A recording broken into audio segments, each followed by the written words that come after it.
मोहम्मद बिन कासिम इसी हुक्म के इंतजार में था। पैगाम मिलते ही उसने हुक्म दिया कि रात को दीबल के कले को मुहासरे में ले लिया जाएगा। खैमागाह कले की दीवारों से नजर आती थी, इसलिए दिन के वक्त ऐसी कोई हरकत नहीं की जा सकती थी जिससे ये पता चलता कि खैमागाह उखाड़े जा रहे हैं और मुसलमान कोई कार्रवाई या नकलो हरकत करने वाले हैं। सूरज गुरूब होते ही खैमागाह में सरगर्मी शुरू हो गई और दस्ते इस तरफ से निकलने लगे जिधर खंदक नहीं खोदी गई थी। ये थोड़ी सी जगह इसी मकसद के लिए रखी गई थी। इस्लामी फौज के जो दस्ते बाहर निकलते थे वो अहकाम और हिदायत के मुताबिक कले के इर्द गिर्द महफूज फासले पर फैलते जा रहे थे। आधी रात तक मुहासरा मुकम्मल कर लिया गया और छोटी मंजनीकें ऐसी जगहों पर रख दी गयीं जहां से कले के दरवाजों पर और कले के अंदर भी पत्थर फेंके जा सकते थे। अलसुब कले की दीवारों पर घूमते फिरते संतरियों ने ऐलान करने शुरू कर दिए कि मुहासरा हो गया है, खबरदार हो जाओ। इस ऐलान से शहर में हड़बोंग मच गई।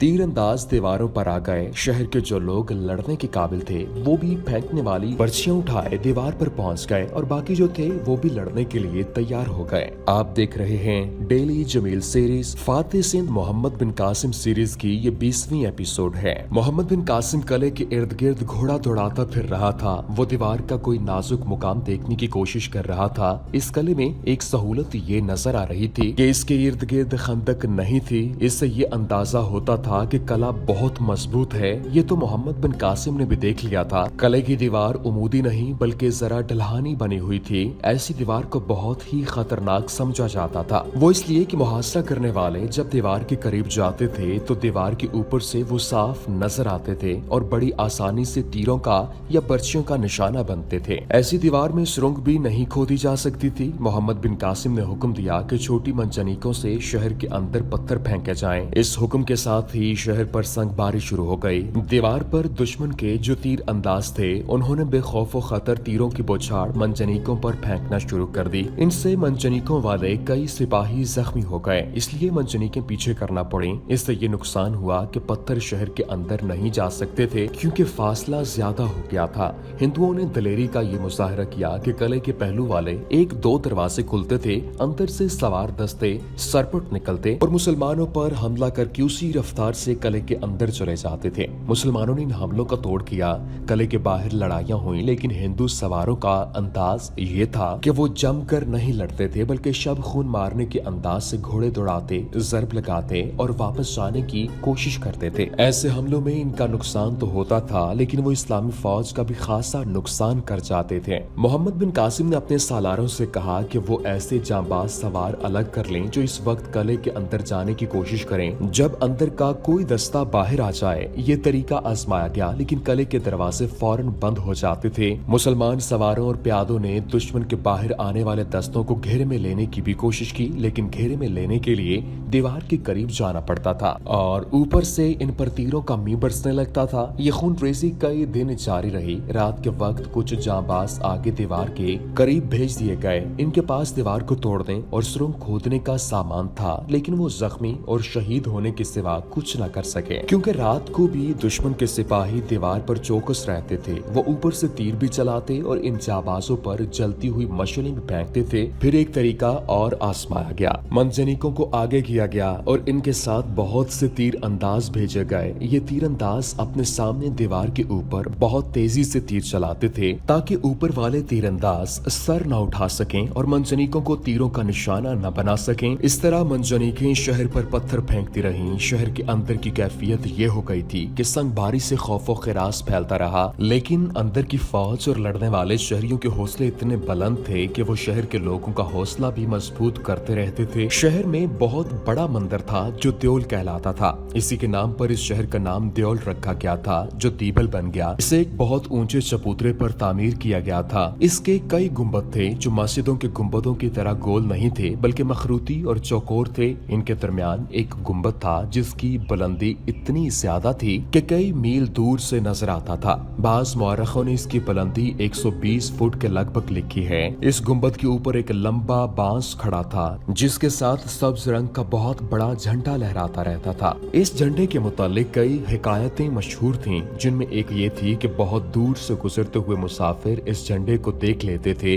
तो इनका सफर आसान हो जाता था। ये हिंदुओं का अकीदा था कि झंडा एक देवता ने अपने हाथों यहाँ लगाया था। ये भी मशहूर था कि इस झंडे की वजह से दीबल नाकाबिल तस्खीर शहर है और जो कोई इसे फतह करने की नीयत से आएगा वो जिंदा नहीं रहेगा और इसकी फौज तबाह हो जाएगी। वो मुसलमान सालार अब्दुल्ला बिन निभान और बदील बिन ताफा दीबल से परे ही शहीद हो गए थे और दोनों की फौजों को बहुत बड़ा नुकसान उठाकर पसपा होना पड़ा था। इससे हिंदुओं ने इस हकायत को अकीदा बना लिया था कि दीबल को कोई फतह नहीं कर सकता और ये भी कि दीबल की हिफाजत देवता कर रहे हैं। मोहम्मद बिन कासिम को हिंदुओं के इन अकीदों का इल्म न था, वो इसे एक मंदिर ही समझ रहा था। इस्लामी फौज की ये तवक्को हजार कोशिश के बावजूद पूरी नहीं हो सकती थी कि दीवार को कहीं से तोड़ लिया जाएगा। जमीन से दीवार कई गज चौड़ी थी और ऊपर जाकर ये तंग होती जाती थी। फिर ये इतनी चौड़ी थी कि 3 घोड़े पहलू ब पहलू इस पर चल सकते थे। कई दिन गुजर गए तो हिंदुओं ने दीवार पर खड़े होकर मुसलमानों का मजाक उड़ाना शुरू कर दिया।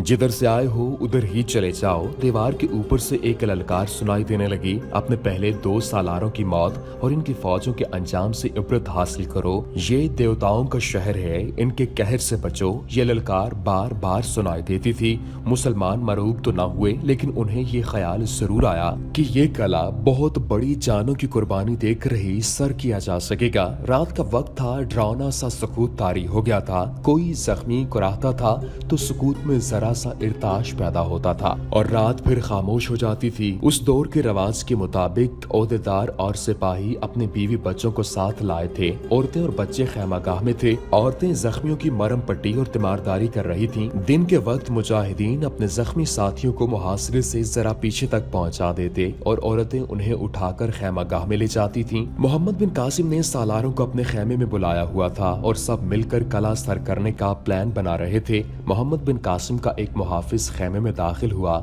उसने बताया कि एक हिंदू रशी को पकड़ कर लाए हैं। वो मुहासरे के इर्द गिर्द घूमता फिर रहा था।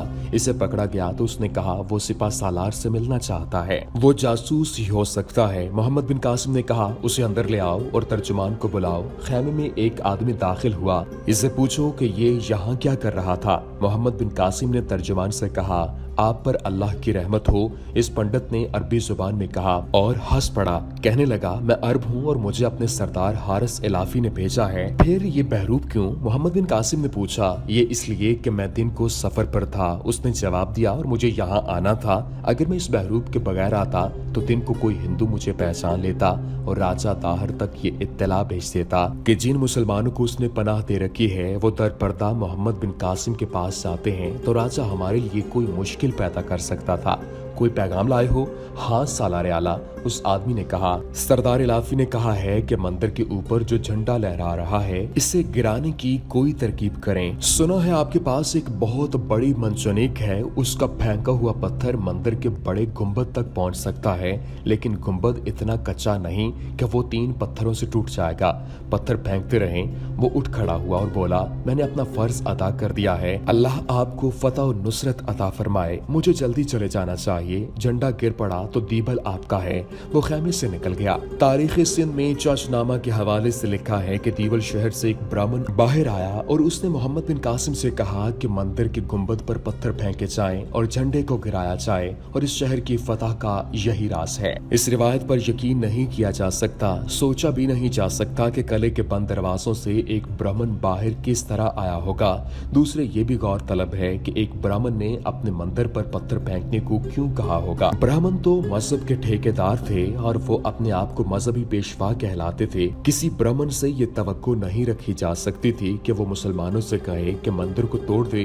काबिल यकीन यही है कि मोहम्मद बिन कासिम को ये मशवरा हारिस इलाफी ने दिया था। सुबह होते ही मोहम्मद बिन कासिम ने अपनी फौज के एक आदमी जाउना सलमी को बुलाया। ये शख्स मंजनीक से सही निशाने पर पत्थर फेंकने का माहिर तस्लीम किया जाता था। मैं ये जानता हूँ कि इस गुंबद को बड़े पत्थरों से तोड़ा जा सकता है, लेकिन मैं ये नहीं जानता कि तुम पत्थर निशाने पर फेंक सकोगे या नहीं। बड़ी मंजनीक से पत्थर फेंकने के लिए 500 आदमी इसे खींचकर पीछे करते थे। इसका नाम उरूस था और जौना सलमी वाहिद आदमी था जो इतनी बड़ी मंजनीक से बहुत बड़ा पत्थर निशाने पर फेंका करता था। वो शामी था। सालारे आला की उम्र दराज हो। जौना ने मोहम्मद बिन कासिम से कहा अल्लाह हम सब का हामी और मददगार हो। मैं 3 पत्थरों से इस गुंबद को तोड़ दूंगा। एक भी पत्थर निशाने से नहीं हटेगा। पड़ेगा। अगर तू इस गुंबद को तोड़कर झंडा गिरा देगा तो तुझे मैं 10,000 दिरहम इनाम दूंगा। मोहम्मद बिन कासिम ने कहा, और अगर मैं 3 पत्थरों से गुंबद को तोड़ ना सका तो सालारे आला मेरे दोनों हाथ काट दें। खुदा की कसम, मुझे तुम जैसे मुजाहिदों की जरूरत है। मोहम्मद बिन कासिम ने कहा, 3 पत्थरों की शर्त नहीं, गुंबद तोड़ो, झंडा गिराओ और इनाम लो। बड़ी मंजनीक उरूस को मोहम्मद बिन कासिम के हुक्म से किले के मशरिक की तरफ ले गए, क्योंकि सूरज तुलू हो रहा था और इसी तरफ से गुंबद ज्यादा साफ नजर आता था।